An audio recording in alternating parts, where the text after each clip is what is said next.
नमस्कार विद्यार्थी मित्रांनो, स्वागत आहे तुमचं SK MPSC अकॅडमी या आपल्या यूट्यूब चॅनलमध्ये। आज दिनांक 1 ऑक्टोबर 2023 वार आहे रविवार। तुमच्यासाठी घेऊन आलो आहे संपूर्ण वृत्तपत्र विश्लेषण। आजच्या या लोकसत्ता वृत्तपत्र विश्लेषणामध्ये आपण परतीचा जो मान्सून आहे त्या परतीच्या मान्सूनशी चर्चा करणार आहोत। त्याचबरोबर महाराष्ट्र पर्यटन विकास महामंडळ आणि प्रोजेक्ट चित्ता किंवा प्रकल्प चित्ता याविषयी इन डिटेलमध्ये या ठिकाणी आपण माहिती घेणार आहोत। आजच्या व्हिडिओमध्ये खास करून आपण जो परतीचा पाऊस आणि प्रोजेक्ट चित्ता आहे त्याला इन डिटेलमध्ये पाहणार आहोत, त्यामुळे कदाचित व्हिडिओची लेंथ थोडी अधिक होऊ शकते। चला तर या ठिकाणी जी काही आपली डिस्कशन आहे तिला या ठिकाणी आपण सुरुवात करूया। त्या ठिकाणी जी पहिली न्यूज आहे जी की आपल्यासाठी महत्त्वाची आहे ती म्हणजे मोसमी पाऊस माघारी, म्हणजे आता भारतातून मान्सून परत जात आहे अशा प्रकारची ती न्यूज आहे। आपल्या सर्वांना माहिती आहे की जूनमध्ये मान्सून हा आपल्या भारतामध्ये दाखल होतो आणि सप्टेंबर महिन्यामध्ये भारतातून मान्सून हा परत जात असतो। मान्सून काही नसून एक प्रकारे वारे आहे जे की ठराविक मोसममध्ये ठराविक कालावधीमध्ये त्याची जी वाहण्याची दिशा आहे ती दिशा या ठिकाणी ते बदलते, ज्याला की आपण मान्सून म्हणतो। आणि त्याच वाऱ्यापासून आपल्या भारतामध्ये जो काही पाऊस पडतो त्याला आपण मान्सून वाऱ्यापासून पडणारा पाऊस असे म्हणतो। या ठिकाणी जो काही परतीचा पाऊस आहे तो परतीचा पाऊस म्हणजे नेमका काय याविषयी आपल्याला माहिती असणं आवश्यक आहे। जेव्हा मान्सून भारतामध्ये परत जातो तेव्हा पडणारा जो काही पाऊस आहे त्याला आपण परतीचा मान्सून किंवा परतीचा पाऊस असे म्हणतो। साधारणतः ऑक्टोबर आणि नोव्हेंबर या महिन्यामध्ये जो काही आपला नैऋत्य मान्सून आहे ज्याला की आपण नॉर्थ वेस्ट मान्सून असे म्हणतो तो या ठिकाणी कमकुवत व्हायला लागतो। आणि जो काही आपला उत्तर भारत आहे, आपला उत्तर भारतातून आता पाऊस या ठिकाणी किंवा मान्सून मागे सरण्यास या ठिकाणी सुरुवात होते। मान्सूनचा हा जो टप्पा आहे यालाच आपण परतीचा मान्सून या नावाने ओळखतो। जेव्हा उत्तर भारतातून जो काही पाऊस आहे तो परत हिंद महासागराकडे परत जातो त्याला आपण परतीचा मान्सून असे म्हणतो। जो काही परतीच्या मान्सूनचा जो काही ऋतू आहे त्या ऋतूविषयी जरा या ठिकाणी आपल्याला चर्चा करावी लागेल। दक्षिण पश्चिम मान्सून ज्याला की आपण नैऋत्य मोसमी वारे असे म्हणतो तो साधारणतः सप्टेंबर आणि नोव्हेंबर महिन्याच्या मध्यात या ठिकाणी त्याची रिट्रीट ज्याला की आपण मान्सूनचं परत जाणे असे म्हणतो हा हंगाम या ठिकाणी सुरू होतो। आणि हा जो हंगाम आहे तो सप्टेंबर ते डिसेंबर या कालावधी दरम्यान असतो। या ठिकाणी पहा जो काही मान्सून येतो, भारतात पाऊस येतो तो या ठिकाणी जून ते सप्टेंबर या कालावधीमध्ये असतो। आणि जेव्हा पाऊस परतीचा प्रवास सुरू करतो तो जो कालावधी आहे तो सप्टेंबर ते डिसेंबर या कालावधी दरम्यान त्याचा परतीचा प्रवास सुरू असतो।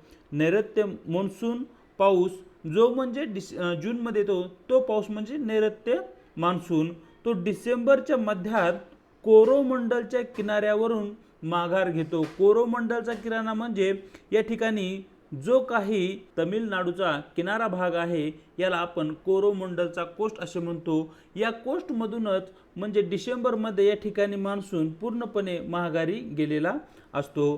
पंजाबमध्ये जो काही आपला मान्सून आहे, पाऊस आहे तो सप्टेंबर पासून किंवा सप्टेंबरच्या दुसऱ्या आठवड्यापासून या ठिकाणी पंजाब, हरियाणा, दिल्ली या भागातून तो माघार घेत असतो। मोसमी पावसाच्या तुलनेत परतीचा मान्सून हा हळूहळू माघारी घेतो, त्याला जास्त कालावधी लागतो। म्हणजे ज्याप्रमाणे मोसमी पाऊस संपूर्ण देश व्यापतो त्याची तुलना करता जो मोसमी पाऊस आहे तो परतीचा प्रवास अगदी हळूवार गतीने म्हणजे कमी गतीने या ठिकाणी मोसमी पाऊस भारतातून परत जाताना या ठिकाणी आपल्याला दिसतो।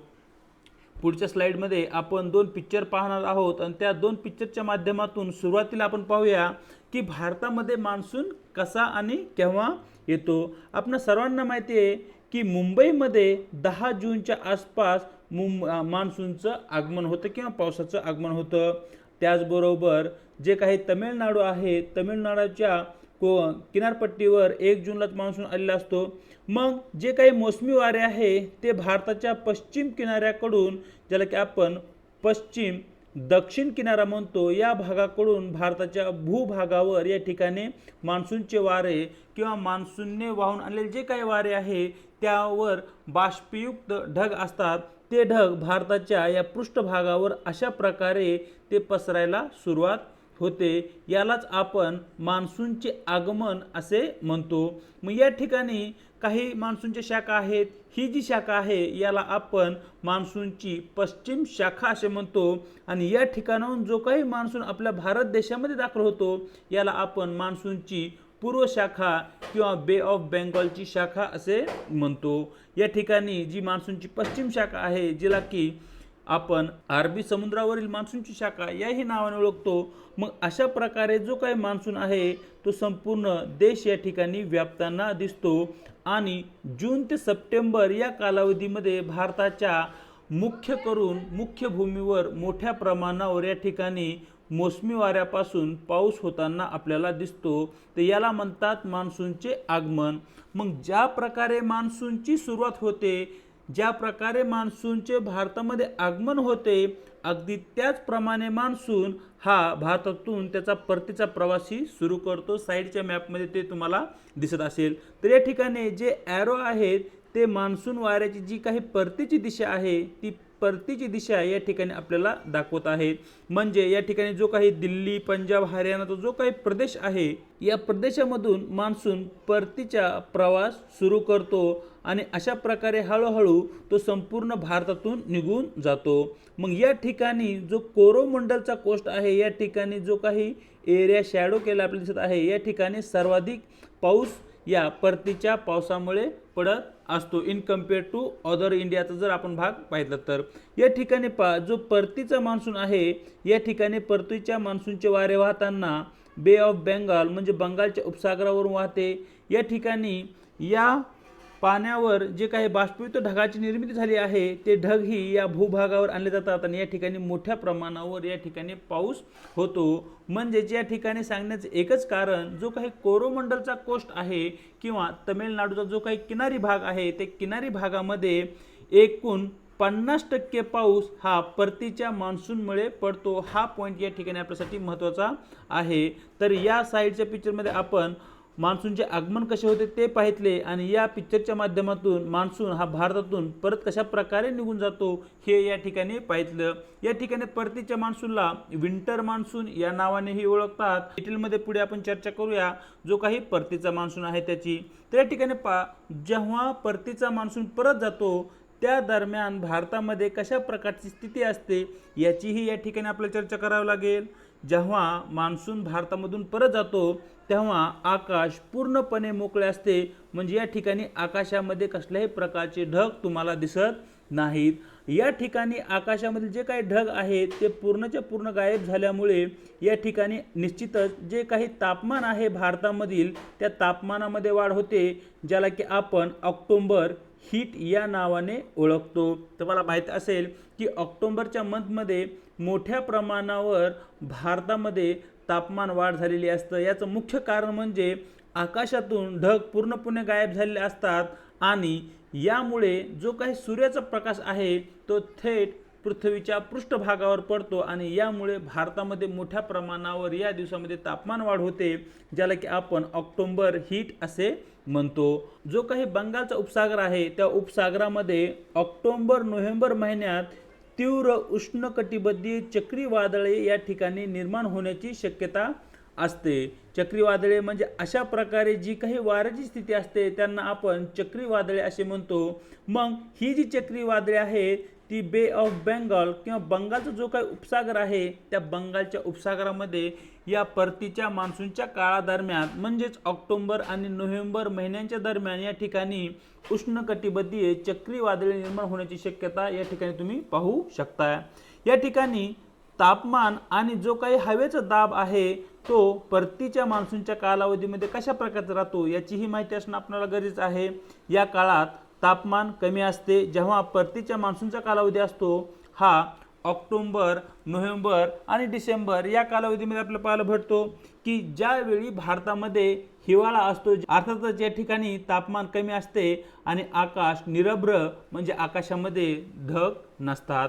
मान्सून जसजसा दक्षिणेकडे जातो तसतसे जे काही वायुदाबाचे प्रमाण आहे ते कमी होत चलते. म्हणजे भारताचा जो काही पृष्ठभाग आहे त्या पृष्ठभागावर वायुदाबाचे जे काही प्रमाण आहे ते प्रमाण जेव्हा मान्सून दक्षिणेकडे सरकतो म्हणजे भारताच्या दक्षिण भूभागाकडे सरकतो तेव्हा ते जे वायुदाब आहे तो या ठिकाणी कमी होताना दिसतो आणि स्थानिक वायुदाबाची परिस्थिती सहसा त्या काळात वाऱ्यांच्या प्रवाहावर परिणाम करते. म्हणजे जे काही वाऱ्यांचे प्रवाह आपल्या भारताच्या पृष्ठभागावर निर्माण होतात ते वाऱ्यांचे प्रवाह कशा प्रकारचे असतील हे ठरवण्याचं कार्य भारतावर निर्माण झालेले स्थानिक वायुदाब म्हणजे पर्टिक्युलर एका एरियामध्ये निर्माण झालेला वायुदाब, महाराष्ट्रामधील वायुदाब असेल, कर्नाटकमधील वायुदाब असेल, उत्तर प्रदेशमधील वायुदाब असेल, तर अशा प्रकारचे जे ठराविक कालावधीमध्ये ठराविक तापमानामुळे जे काही वायुदाब निर्माण होतात त्यांना आपण स्थानिक वायुदाब असे म्हणतो.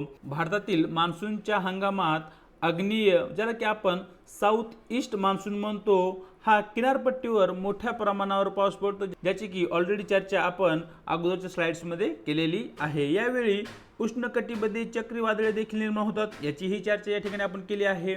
सर्वात महत्त्वाची या ठिकाणची गोष्ट आहे ती म्हणजे जो काही तमिळनाडू राज्य आहे, तमिळनाडू राज्यामध्ये त्यांच्या एकूण सरासरी पावसाचा निम्मा पाऊस या परतीच्या पावसामुळे पडतो, ज्याला की आपण कोरोमंडलचा कोस्ट असेही म्हणतो. आणि जो काही मान्सून परतीचा आहे त्याला हिवाळी पावसाळा किंवा ईशान्य मान्सून याही नावाने ओळखतात. याविषयी तुम्हाला या ठिकाणी माहिती असणं आवश्यक आहे. जो काही परतीचा मान्सून आहे त्या परतीच्या मान्सूनचा परिणाम भारतावर नेमका कशा प्रकारे होतो तेही या ठिकाणी आपण या स्लाइडच्या माध्यमातून समजून घेऊया. माघार घेणारा जो काही मान्सून आहे संपूर्ण भारतात वेगवेगळ्या ठिकाणी असमान प्रमाणात पाऊस देतो. म्हणजे जो काही भारताचा भूपृष्ठभाग आहे या भागामध्ये ठराविक ठिकाणी चांगला पाऊस होईल, ठराविक ठिकाणी पाऊस हा कमी होईल. म्हणजे या ठिकाणी भारताच्या पृष्ठभागावर परतीच्या मान्सूनच्या काळामध्ये जो काही पाऊस होणार आहे तो असमान असेल, त्यामध्ये कसल्याही प्रकारची समानता आपल्याला पाहायला भेटत नाही. कारण जो काही हा कोरोमंडलचा कोस्ट आहे या कोरोमंडलच्या कोस्टवरती जवळपास या ठिकाणी 180 ते 300 मिलीमीटर पावसाची नोंद होते. त्याचबरोबर जर या ठिकाणी आपण पाहितलं जो काही ओडिसाचा भाग आहे आणि हिमालयाच्या पायथ्याचा जो काही एरिया आहे या एरियामध्ये केवळ 60 ते 180 मिलीमीटर पावसाची नोंद या ठिकाणी तुम्ही पाहू शकताय. आणि जो काही दख्खनचा एरिया आहे, बेसॉल्ट प्लेटूचा जो काही एरिया आहे त्या भागामध्ये केवळ 0 ते 60 मिलीमीटर एवढ्याच पावसाची नोंद होते. म्हणजे परतीच्या मान्सूनच्या काळामध्ये भारतामध्ये होणारा जो काही पाऊस आहे तो असमान आहे किंवा असमान असतो. हा पॉईंट या ठिकाणी आपल्यासाठी महत्त्वाचा आहे जो की तुम्हाला या ठिकाणी लक्षात ठेवायचा आहे. मग या ठिकाणी परतीच्या मान्सूनच्या काळामध्ये पडणारा पाऊस काही भागामध्ये मुसळधार असू शकतो आणि काही भागामध्ये तो कमी असतो. मग अशी कोणती क्षेत्रे आहेत की ज्या ठिकाणी परतीच्या मान्सूनच्या काळात पाऊस हा मुसळधार पडतो? तर या ठिकाणी पहा जो आपला पश्चिम घाट आहे, पश्चिम घाटाचा जो काही पश्चिम भाग आहे म्हणजे या ठिकाणी आपला जो पश्चिम घाट आहे तो येईल, ज्याला की आपण सह्याद्री या नावाने ओळखतो. या सह्याद्रीचा जो काही पश्चिम भाग आहे या भागामध्ये मोठ्या प्रमाणावर पाऊस पडतो जो की 200 ते 400 सेंटीमीटर इतका असू शकतो. त्याचबरोबर ईशान्य भारत खास करून आसाम, अरुणाचल प्रदेश आणि सिक्कीम या ठिकाणी आसाम, अरुणाचल, सिक्कीम या राज्यांचा प्रदेश आपण पाहू शकतो, ज्याला की आपण 7 सिस्टर स्टेटचा एक ते भाग आहेत. या राज्यामध्ये मोठ्या प्रमाणावर परतीच्या मान्सूनमुळे किंवा परतीचा जो काही पाऊस आहे त्यामुळे या भागामध्ये मोठ्या प्रमाणावर पाऊस होतो. एक तर जो काही कोरोमंडलचा एरिया आहे किंवा कोरोमंडल जी काही किनारपट्टी आहे किंवा तमिळनाडूची किनारपट्टी आहे तो भाग आणि आपल्या ईशान्य भारत जो आहे ज्यामध्ये आसाम, अरुणाचल प्रदेश आणि सिक्कीम या राज्यामध्ये परतीच्या मान्सूनमुळे मोठ्या प्रमाणावर पाऊस होतो. हा जो पॉईंट आहे तो या ठिकाणी आपल्यासाठी सर्वाधिक महत्त्वाचा आहे. कारण आयोग क्वेश्चन विचारताना असा विचारते की खालीलपैकी कोणत्या भागामध्ये परतीच्या मान्सूनमुळे किंवा परतीच्या पावसामुळे जास्त पाऊस पडतो किंवा मुसळधार पाऊस पडतो. मग त्या ठिकाणी तुम्हाला काही ऑप्शन दिले जातील. पश्चिम घाट दिला जाईल, पूर्व घाट दिला जाईल, ईशान्य भारताचा भाग दिला जाईल. मग या ठिकाणी तुम्हाला कोणकोणत्या एरियामध्ये कशा प्रकारचा पाऊस पडतो याविषयी एक सामान्य अंदाज त्या ठिकाणी असला पाहिजे. या ठिकाणी आपण मुसळधार पावसाचा एरिया पाहितला तर ज्या भागामध्ये कमी पाऊस पडतो तो भाग म्हणजे कर्नाटक राज्य असेल, गुजरात राज्य असेल किंवा जे आपलं महाराष्ट्र राज्य आहे, या राज्यामध्ये परतीच्या पावसापासून पडणारा जो काही पाऊस आहे तो खूपच कमी असतो. या ठिकाणी आपल्याला माहीत झालं परतीच्या पावसामुळे पाऊस कुठे पडतो, किती प्रमाणात पडतो आणि परतीचा पाऊस कशा प्रकारे भारतामधून निघून जातो याची इन डिटेलमध्ये चर्चा या व्हिडिओमध्ये आपण केलेली आहे. पाहूया पुढची न्यूज. 3 रिसॉर्टचा संपूर्ण कारभार महिलांच्या हाती, अशा प्रकारची ती न्यूज आहे. या ठिकाणी नेमकी न्यूज काय आहे ते या ठिकाणी समजून घ्या. आपणा सर्वांना माहिती आहे की लिंगभेद आपल्या देशामध्ये किंवा जगामध्ये मोठ्या प्रमाणावर आहे. लिंगभेद म्हणजे स्त्री आणि पुरुष यांच्यामध्ये केला जाणारा जो काही भेद आहे त्याला आपण लिंगभेद असे म्हणतो. मग तो भेद आपल्याला कामाच्या ठिकाणी दिसतो, व्यवसायाच्या ठिकाणी दिसतो. अशा प्रकारे तो भेद आपल्या घरातही दिसतो. मग सरकार वारंवार प्रयत्न करते की हा जो भेद आहे, हा जो भेदभाव आहे, ही जी असमानता आहे स्त्री आणि पुरुषामध्ये, ती आपल्याला कशा प्रकारे कमी करता येईल याचेच एक उत्तर म्हणून आता राज्य सरकारच्या महाराष्ट्र पर्यटन विकास महामंडळाकडून जे 3 रिसॉर्ट्स आहेत ज्या ठिकाणी पर्यटक मोठ्या प्रमाणात येतात, त्या रिसॉर्टमध्ये सर्वच्या सर्व कारभार हा महिलांमार्फत पाहितला जाईल. म्हणजेच काय तर त्या ठिकाणी जे काही कर्मचारी वर्ग आहे तो महिलांचा असेल, त्या ठिकाणी सुरक्षा रक्षक म्हणूनही महिलाच काम करतील, त्या ठिकाणी सर्वच्या सर्व सेवा देण्याचं कार्य त्या ठिकाणी महिला करतील. अशा प्रकारची ती न्यूज आहे. मग त्याचबरोबर पुढचा जो आपला महत्त्वाचा पॉईंट आहे तो म्हणजे महाराष्ट्र पर्यटन विकास महामंडळ यांच्याकडून हा जो उपक्रम आहे तो राबवला जात आहे. मग या ठिकाणी महाराष्ट्र पर्यटन विकास महामंडळाविषयी आपल्याला माहिती असणं आवश्यक आहे. तर या ठिकाणी महाराष्ट्र विकास पर्यटन महामंडळ, ज्याला की आपण महाराष्ट्र टुरिझम डेव्हलपमेंट कॉर्पोरेशन म्हणतो, ती एक सरकारी संस्था आहे. हा पॉईंट या ठिकाणी तुम्हाला लक्षात असला पाहिजे. दुसरं कार्य म्हणजे जे काही पर्यटन उद्योग आहे त्या पर्यटन उद्योगाचा विकास करणं हे मुख्य कार्य या ठिकाणी महाराष्ट्र टुरिझम डेव्हलपमेंट कॉर्पोरेशनचं आहे, ज्याची की स्थापना 1956 मध्ये कंपनी कायद्याच्या अंतर्गत करण्यात आली होती. 1956 या ठिकाणी सर्वाधिक आपला महत्त्वाचा पॉईंट आहे. आणि महाराष्ट्र पर्यटन विकास महामंडळाचे जे काही भाग भांडवल आहे ते 25 कोटी रुपये इतके आहे, ज्याची की मुख्यालय मुंबई या ठिकाणी आहे. त्याचबरोबर विदर्भ, मराठवाडा, कोकण या भागाचा विकास करण्यासाठी या ठिकाणी महाराष्ट्र पर्यटन विकास महामंडळाकडून आर्थिक गुंतवणूकही केली जाते. जसं की अजिंठा, वेल्लोर यासारख्या ज्या काही लेण्या आहेत त्या लेण्यांच्या विकासासाठी या ठिकाणी महाराष्ट्र पर्यटन विकास महामंडळाकडून फंड म्हणजेच पैसाही दिला जातो. चलूया पुढच्या न्यूजकडे. जी पुढची न्यूज आहे ती आपल्यासाठी महत्त्वाची आहे. ती आहे प्रोजेक्ट चित्ता संदर्भात. या ठिकाणी सर्वात प्रथम न्यूज काय आहे ते समजून घेऊया. प्रकल्पाच्या दुसऱ्या टप्प्यात सरकारचे सावध पाऊल, चित्ते आता नाम्बियाऐवजी दक्षिण आफ्रिकेतूनच, अशा प्रकारची ती न्यूज आहे. तर या ठिकाणी जी काही न्यूज आहे तिची पार्श्वभूमी आपल्यासाठी महत्त्वाची आहे. कुनो जे एक अभयारण्य मध्य प्रदेश या ठिकाणी आहे, त्या ठिकाणी आपण चित्त्यांची पुनर्स्थापना केली आहे. चित्त्यांची पुनर्स्थापना करणे म्हणजे चित्ता हा 1948 साली भारतातून नामशेष झाला होता. म्हणजे चित्ता हा जो प्राणी आहे तो भारतामध्ये कुठेही आढळत नव्हता 1948 ला. आणि त्यानंतर भारत सरकारने तशा प्रकारची घोषणाही केली आहे. जो चित्ता आहे तो या ठिकाणी आपली जी काही वनसंपदा आहे किंवा जी काही अन्नसाखळी आहे त्यामध्ये त्याची महत्त्वाची भूमिका आहे. आणि पर्यावरणाचं जे काही संवर्धन आहे त्याच्या दृष्टिकोनातूनही तो या ठिकाणी आपल्यासाठी महत्त्वाचा आहे. याचमुळे भारत सरकारने जे काही चित्ते आहे ते नाम्बियामधून कुनो या राष्ट्रीय अभयारण्यामध्ये आणले होते. परंतु या ठिकाणी बऱ्याचशा चित्त्यांचा मृत्यू झाला होता. आणि याचमुळे आता जे काही चित्ते आणले जाणार आहेत भारतामध्ये इथून पुढे तो दक्षिण आफ्रिकेतून आणले जातील. अशा प्रकारचे एक सावध पाऊल या ठिकाणी केंद्र सरकारने घेतलेलं आपल्याला दिसतंय. तर या ठिकाणी सर्वाधिक महत्त्वाचा जो पॉईंट आहे तो म्हणजे जो प्रोजेक्ट चित्ता आहे, जसे की प्रोजेक्ट एलिफंट आहे, प्रोजेक्ट टायगर आहे, प्रोजेक्ट क्रोकोडाईल आहे, अशा प्रकारे या वन्य प्राण्यांचं संवर्धन करण्यासाठी, त्यांचं संरक्षण करण्यासाठी अशा प्रकारचे प्रकल्प किंवा प्रोजेक्ट चालवले जातात. मग त्याचप्रमाणे जो काही चित्ता हा प्राणी आहे त्याचं प्रोटेक्शन करण्यासाठी आपण प्रोजेक्ट चित्ता हा सुरू केलेला आहे. तर या ठिकाणचे महत्त्वाचे पॉईंट आहेत ते समजून घेऊया.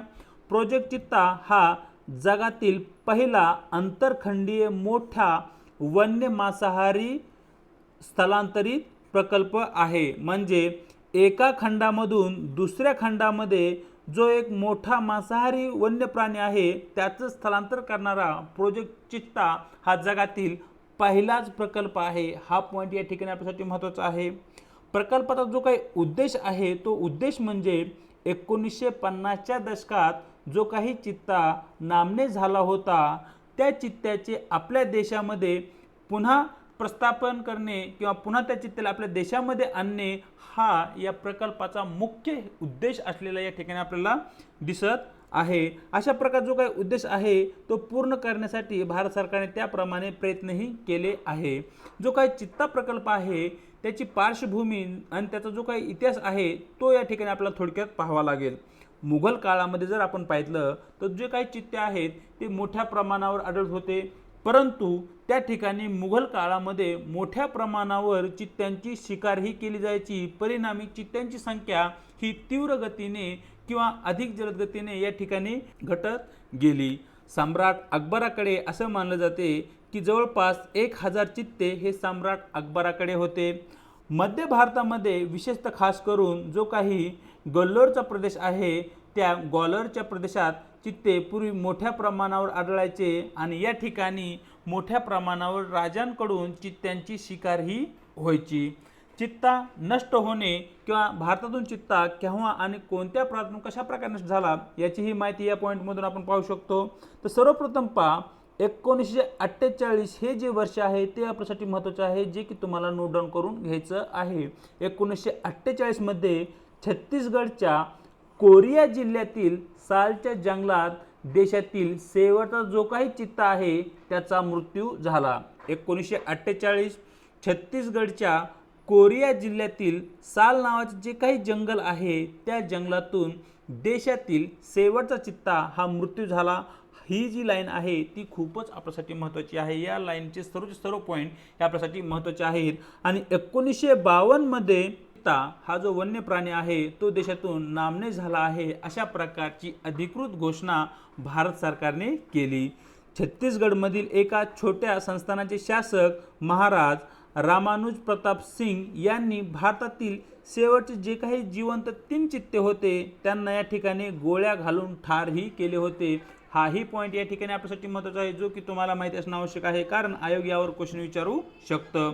पुढे इन डिटेलमध्ये जर आपण प्रोजेक्ट चित्त्याविषयी चर्चा केली तर या ठिकाणी पहा, चित्ता पुन्हा सादर करण्याची जी काही पहिली योजना आहे म्हणजे भारतामध्ये पुन्हा चित्त्याला आणण्यासाठी जी काही पहिली योजना आहे ती 1970च्या दशकामध्ये सुरू झाली, ज्या ठिकाणी आपण इराणशी वाटाघाटी केल्या आणि त्या दरम्यान शाह मोहम्मद रजा पल्लवी यांच्या नेतृत्वाखाली मोठ्या प्रमाणावर ठोस अशी पावले या ठिकाणी उचलली गेली होती। म्हणजे 1970 मध्ये आपण चित्त्याला पुनर्प्रस्थापित करण्यासाठी इराण या देशासोबत आपण वाटाघाटी केल्या होत्या।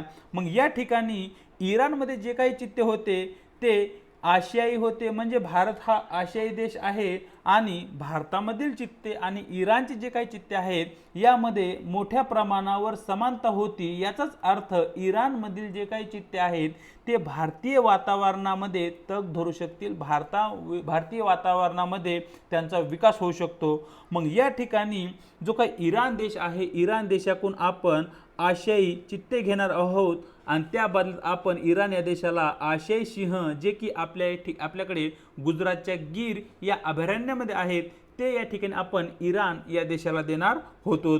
यानंतर ही जी योजना आहे ती बारगळली आणि पुढे 2009 मध्ये इराणी चित्ता मिळवण्यासाठी आपण आणखी काही प्रयत्न केले, परंतु तरीही त्या ठिकाणी आपल्याला त्यामध्ये यश आलं नाही। शेवटी 2012 मध्ये सर्वोच्च न्यायालयाने कोणत्याही वन्यजीवाला पुनर्प्रस्थापित करण्यासाठी जे काही प्रकल्प आहेत त्या प्रकल्पांना या ठिकाणी स्थगिती दिली, म्हणजे सरकार आता कोणत्याही वन्यजीवाला भारतामध्ये परत आणू शकत नव्हतं किंवा त्यांना पुन्हा प्रस्थापित करू शकत नव्हतं। कारण यामागे म्हणजे 1912 मध्ये सर्वोच्च न्यायालयाने तशा प्रकारचं डिसिजन किंवा तशा प्रकारचा निर्णय या ठिकाणी दिला होता।